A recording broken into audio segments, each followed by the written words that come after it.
I'm freaking huge. Right, Bill? Right? Yeah. No, you're freaking huge. He's freaking huge. Freaking huge. I don't know, man. Let the people decide, man. So, this is going to be a question from someone from India. His name, I can't pronounce his name, so. Anata Kashyap. Sorry if I know if I said it wrong. Give him a nickname.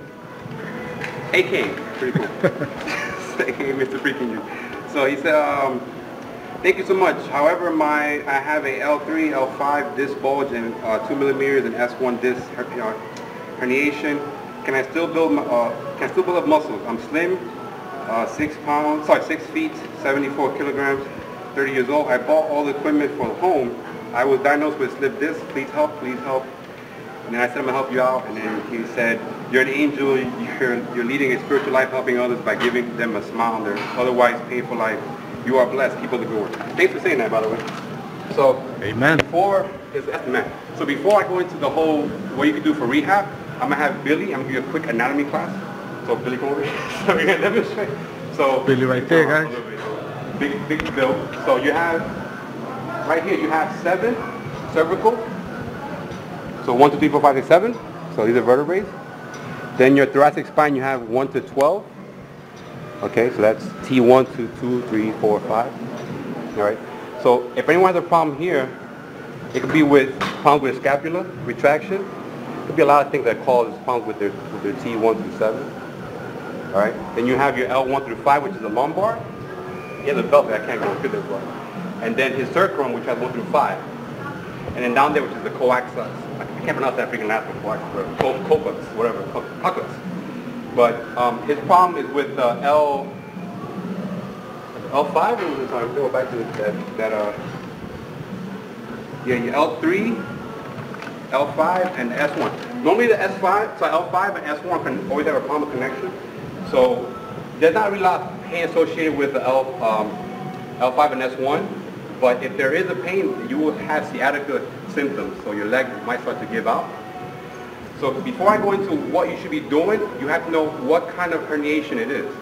If you have a anterior herniation, this means that your back is like this. So the disc is going inwards. So you don't want to do any back exercises, because anything that causes your back to go back is going to cause more herniation. It's going to cause a deeper anterior herniation.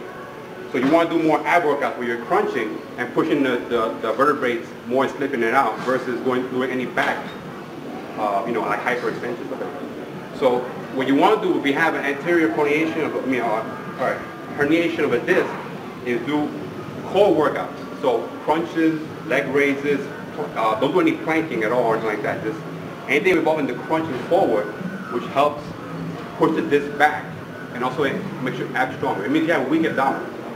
If you have a pronated herniated disc, this means that you're forward too much. So you have a weak lower back. So if you're hunched like this, let's say if you're hunched, this is a pronated herniated disc. So this is what most people have. So what you want to do is hyperextensions, where you're pushing the vertebrae back and slipping the disc in. So me and you could go. So what you can do. We'll do some planks.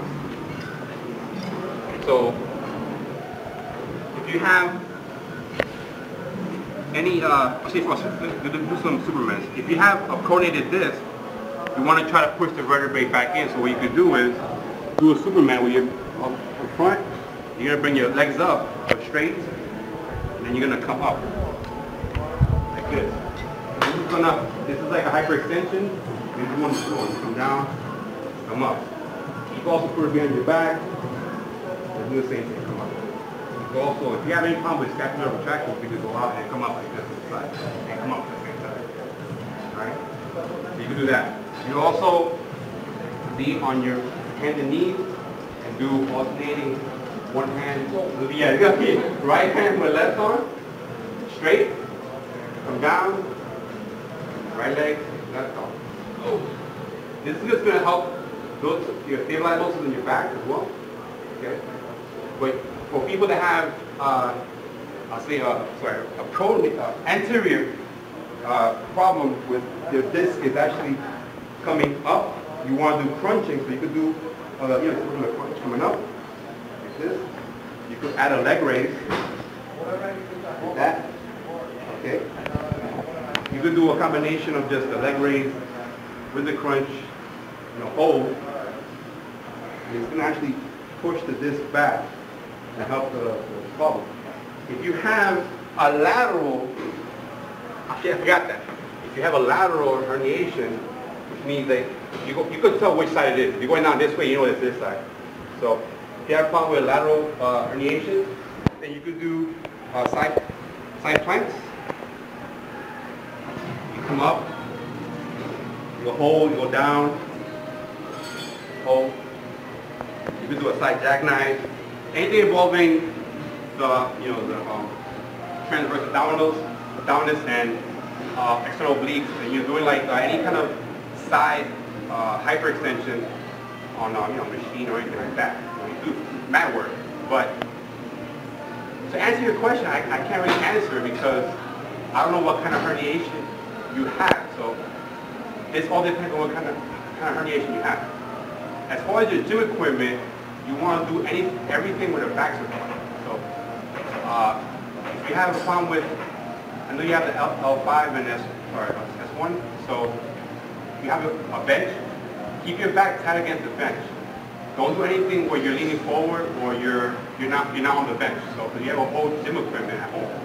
So I recommend that keep your back always tight against the bench. I don't want to see you hunched on a bench like this while you're doing curls, or I want to see a super hyperextension doing a shoulder press if you have a problem with your...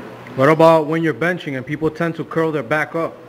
Is that another issue? If you have a herniated disc, it all depends on what kind of disc herniation it is.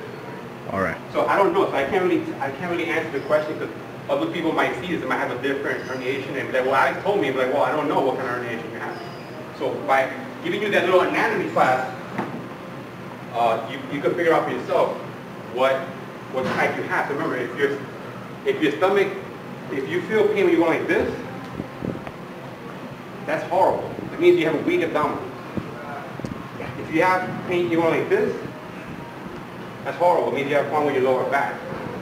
So you have no strength in your back muscle. So remember, a herniated disc is when the disc is behind you. So that means you want to force the disc back by doing back workouts. We're not lifting heavy weights either. Do body weight exercises, and then worry about weight training after you build the disc back. Actually, within 1 to 6 months, your disc will actually naturally repair themselves, depending on how severe it is. I'm not sure how severe the injury you have is, but if it's anterior, just focus on your abdominals, not your lower back. There's people on YouTube and trainers saying that you have to do hyperextensions and deadlifts and back workouts, but this is the wrong thing to do if you know what kind of herniation you have. Yeah. You actually make injury worse. Yeah. You don't want to definitely. You don't want to hurt. Don't listen to other trainers. They don't know what they're talking about. So for every type of hernia, there's a workout. There's a formula. Exactly. All right. If you have anterior pronation and you're doing hyperextensions, you're pushing it further in. In the long run, you're going to have nerve damage where you can't even have mobility in your legs. So don't listen to these people because they're actually going to make you go into the hospital. So focus on, know what kind of herniation you have. You can tell by, okay, well this is pushing it further in. I know what side it is. Or, well, I got to work on my abs, So, sorry, my abs. My back is going in. So if I go in and my back is going in and it hurts when I'm going back, you have weak core abdominals. So you want to focus on pushing it in and sliding the disc back. If you have a pain going down, you have weak back. So you want to focus on doing hyperextension because this is weak. Hope it makes sense. So if you have a problem with your side, you can do rebel weights, go to the side, other side, depending on what side you have. Do some stretching before you do this because this is about rehabbing. It's not about really working out. So do some stretches. Make sure you have good mobility first, then do some workouts.